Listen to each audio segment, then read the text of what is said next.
नमस्कार।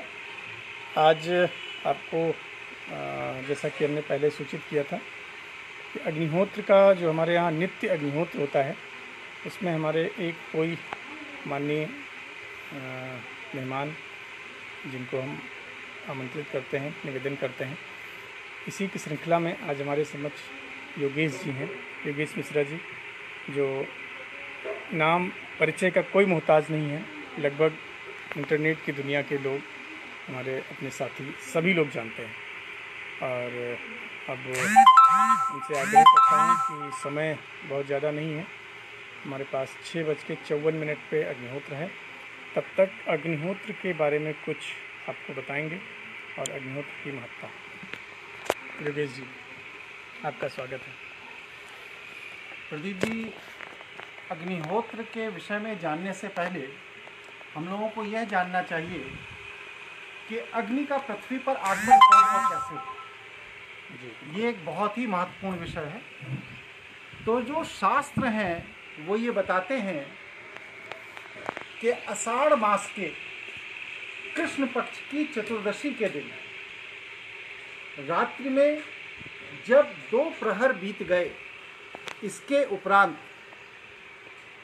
मीन लग्न, वृषभ राशि, शनिवार का दिन और रोहिणी नक्षत्र में पृथ्वी के अंदर से ऊपर की तरफ मुख करके अग्नि का पृथ्वी पर आगमन हुआ। यह जो अग्नि का पृथ्वी पर आगमन हुआ, उसमें जो लोग शांडिल्य गोत्र के थे, उन्होंने इस अग्नि की सेवा का दायित्व अपने ऊपर लिया, इसीलिए उनको अग्निहोत्री कहा गया। यह अब तो खैर माचिस का आविष्कार हो गया है, लाइटर का आविष्कार हो गया है, या और दूसरे वैज्ञानिक तरीके से अग्नि जलाई जाती है, लेकिन अग्निहोत्र कर्म करने वाले अग्नि की सेवा करते थे, अग्नि को अपने पास रखते थे ईश्वर के रूप में। और इस अग्नि की जो माँ है वो आम्र वृक्ष है। आम का जो पेड़ है उसके अंदर अग्नि का निवास उसी तरह होता है जैसे दूध के अंदर घी का निवास होता है। और इनके जो पिता हैं वो जल हैं। इसीलिए देखिए, जब अग्नि का उत्पात बहुत होता है, कहीं अग्निकांड होता है, कुछ होता है, तो पिता को वहाँ पर भेजा जाता है कि आपका पुत्री बहुत उधम कर रही है, बहुत परेशान कर रही है।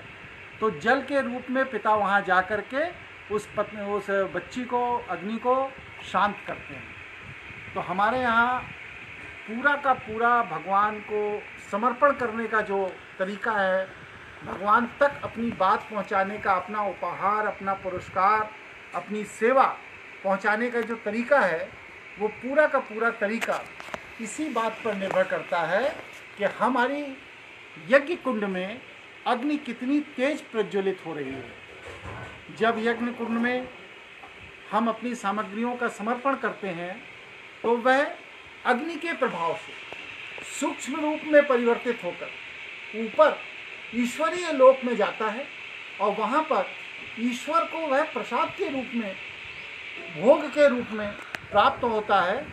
और ईश्वर के आशीर्वाद से जो यज्ञ किया जा रहा होता है उसमें ईश्वरीय कृपा से सिद्धियां होती हैं। उस अग्निहोत्र का प्रयोग करने से, उसकी भस्म का प्रयोग करने से, अग्निहोत्र होने के उपरांत यज्ञ कुंड के अंदर जो भी भस्म आदि बचती है, वह सब ईश्वर द्वारा प्रदत्त की गई शक्तियों से संपन्न होती है। इसीलिए देखिए, हमारे यहाँ नागा साधु अपने शरीर पर कोई वस्त्र नहीं पहनते और वो हर ऋतु में अपने आप को मात्र हवन की भस्म से सुरक्षित बनाए रखते हैं। और ये जो उनका तरीका है, यह तरीका पूर्णतः वैज्ञानिक है।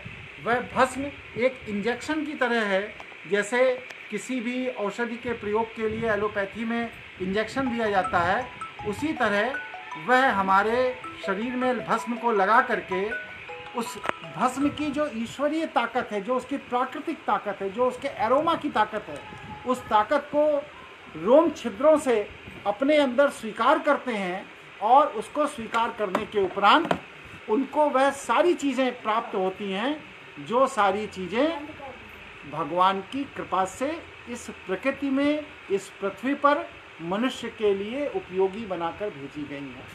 इसलिए दैनिक अग्निहोत्र परम आवश्यक है। व्यक्ति को प्रातःकाल की जन्म घड़ी में अग्निहोत्र अवश्य करना चाहिए और इसी तरह सायंकाल संधि काल जब हो रहा है, जैसे भी होने वाला है संधि काल, तो इस संधि काल की अवधि में अग्निहोत्र अवश्य करना चाहिए।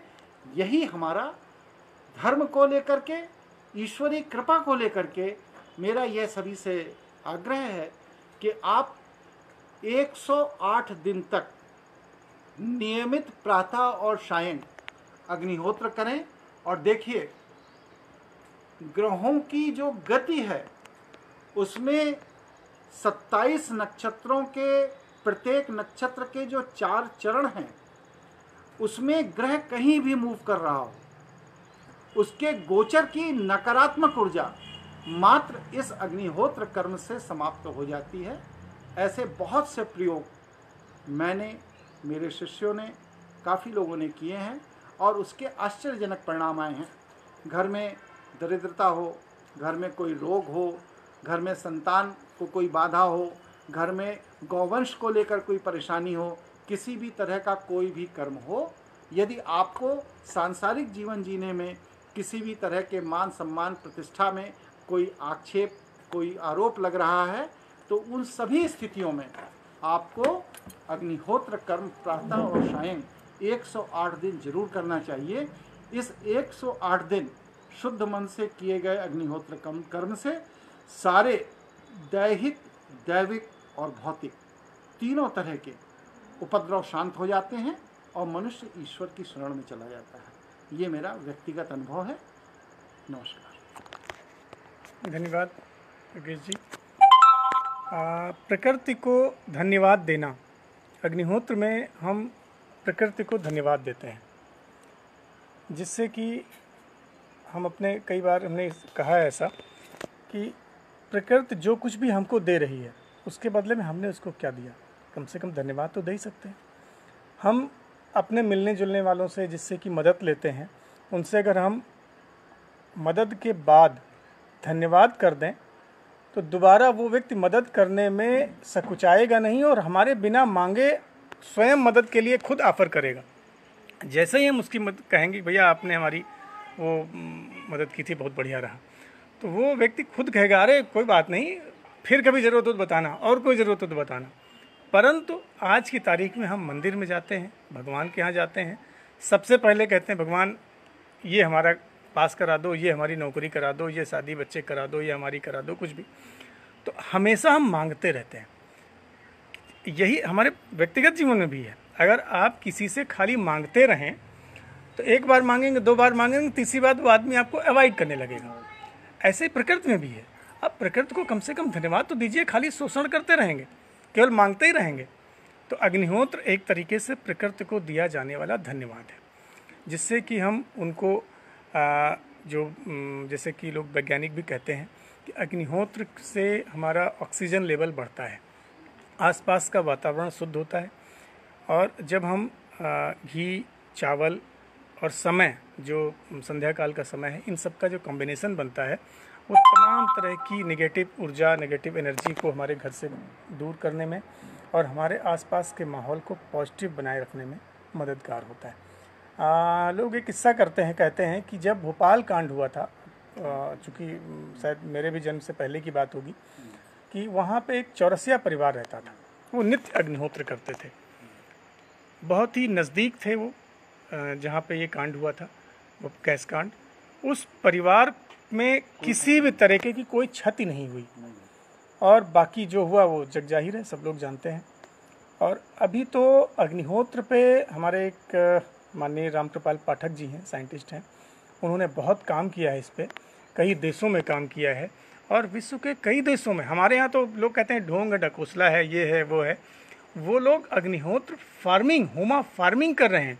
अग्निहोत्र की भस्म का खेतों में, बागों पे अभी यहाँ मलिहाबाद में भी अपने यहाँ कुछ पेरू के साइंटिस्टों ने कुछ एक रिसर्च प्रोजेक्ट चलाया था।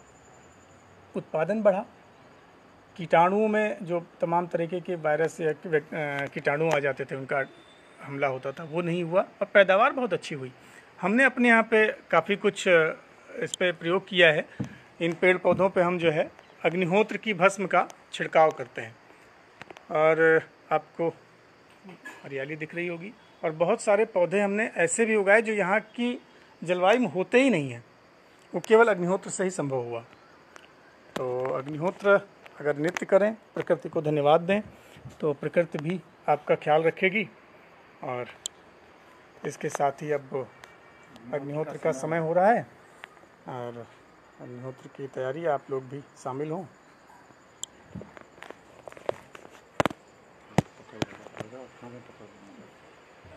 टाइम देखो जरा अम्मा, टाइम 40 है।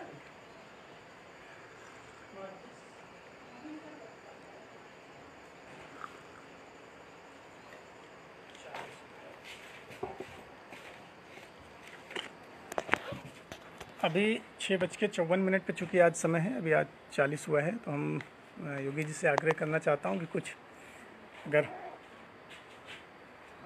और आप जी। प्रयागराज में महाकुंभ लगा था, मुझे खूब अच्छी तरह याद है। देवराहा बाबा जी अपने मचान पर थे, बहुत भीड़ थी। मैं भी संयोग से उस अवसर पर मौके पर मौजूद था। तो एक संत ने देवराहा बाबा से पूछा कि स्वामी जी, व्यक्ति को अपने कर्मदंडों से, अपने पापों से मुक्ति कैसे मिल सकती है? देवराहा बाबा ने 2 लाइन में उसका जवाब दिया। उन्होंने कहा, जो व्यक्ति भगवान श्री कृष्ण की आराधना करता है वह अपने कर्मदंडों से उसी तरह मुक्त हो जाता है जैसे अग्नि के अंदर कभी कीड़े नहीं पड़ते।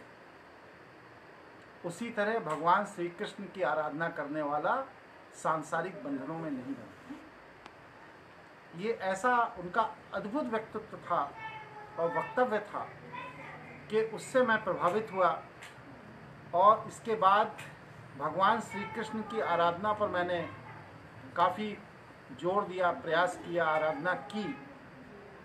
और आपको आज जो मेरा विश्व के लगभग 86 देशों में सनातन ज्ञानपीठ की शाखाएं कार्य कर रही हैं और 14 लाख से अधिक लोग पूरे विश्व में आज सनातन ज्ञानपीठ से जुड़े हुए हैं। यह मैं समझता हूँ कि सब भगवान श्री कृष्ण के कृपा, उनके प्रभाव की माया है। मैं आज भी भगवान श्री कृष्ण की आराधना, उनका ध्यान सुबह के वक्त में अवश्य करता हूँ और आप सभी लोगों से ये अनुरोध करूँगा कि आप भी भगवान श्री कृष्ण की आराधना करें, जिससे आप लोगों को इस अग्निहोत्र के महत्व और अग्नि के महत्व की समझ पैदा हो। क्योंकि अग्निहोत्र जो है ये वैष्णव पूजन पद्धति का मुख्य आधार है। कोई भी ऐसा वैष्णव उपासक नहीं है जो अग्निहोत्र ना करता हो। आप देखिए, भगवान श्री राम की उत्पत्ति भी अग्नि से ही हुई, द्रौपदी की उत्पत्ति भी अग्नि से ही हुई। इसी तरह किसी भी काल में कभी भी, चाहे वह त्रेता हो या द्वापर हो, व्यक्ति अश्वमेध यज्ञ करता था। लोग वाजपेयी यज्ञ करते थे। तो ये सारे यज्ञ, सारे अनुष्ठान ईश्वर तक अपनी बात को पहुंचाने के बस सिर्फ 2 ही माध्यम शास्त्रों में वर्णित हैं। एक जल द्वारा, जिसका शैव लोग प्रयोग करते हैं, और एक अग्नि द्वारा, जिसका वैष्णव लोग प्रयोग करते हैं। आप देखिए, भगवान शिव का जो पूजन किया जाता है तो वह प्राकृतिक उपासना है, उसमें बेलपत्र का प्रयोग किया जाता है, भांग का प्रयोग किया जाता है, धतूरे का प्रयोग किया जाता है, शमीपत्र का प्रयोग किया जाता है, घी का प्रयोग किया जाता है, शहद का प्रयोग किया जाता है। अर्थात उसमें कोई भी चीज़ ऐसी नहीं है जो किसी कारखाने में बनती है। और भगवान शिव की कृपा कैसे प्राप्त होती है? जब आप इन्हीं सभी सामग्रियों में गंगा के जल को मिला देते और उस गंगा के जल के द्वारा जब आप भगवान शिव का अभिषेक करते हैं तो उससे शैव उपासना, शैव तंत्र उपासना पूर्ण होती है। और भस्म से जब आप भगवान शिव का अभिषेक करते हैं तो वह आपको मोक्षगामी बना देता है, मोक्ष के मार्ग की ओर बढ़ा देता है। और जब उसी भगवान शिव की आराधना आप गन्ने के रस से करते हैं तो वो आपको संपन्नता देता है। उन्हीं भगवान शिव की आराधना यदि शत्रु बहुत परेशान कर रहे हैं तो आप सरसों के तेल से करिए, देखिए शत्रु शमन निश्चित है। ऐसे ही जो पद्धति हमारे शास्त्रों में वर्णित है उसमें ना शैव पद्धति ना वैष्णव पद्धति, कोई भी पद्धति छोटी नहीं है, दोनों का अपना अपना विज्ञान है, अपने अपने तरीके हैं। शैव पद्धति जो है वह पूरी तरह से जल आधारित पद्धति है और वैष्णव पद्धति जो है वो पूरी तरह से अग्नि आधारित पद्धति है। दोनों का ही हमारे जीवन में उपयोग है। यदि हमारे नाभि में पलने वाली जठराग्नि कमज़ोर पड़ जाए तो हमारा स्वास्थ्य खराब होने लगता है, और यदि हमारे शरीर में जल की कमी हो जाए तो भी हमारा स्वास्थ्य खराब होने लगता है। इसलिए अग्नि और जल का संतुलन ही हमको जीवित रख सकता है। इसलिए वैष्णव परंपरा की अग्नि और शैव परंपरा की जल उपासना दोनों में महारत हासिल करना, दोनों की जानकारी रखना और आवश्यकता अनुसार दोनों पद्धतियों का प्रयोग करना, यही व्यक्ति के इस लोक और परलोक दोनों लोकों में सफलता का रहस्य है। इसके साथ अग्निहोत्र का अब समय हो गया है। मैं प्रदीप जी से आग्रह करूंगा कि अग्निहोत्र की सामग्री प्रस्तुत की जाए जिससे कि आज सायंकाल का अग्निहोत्र पूर्ण हो सके।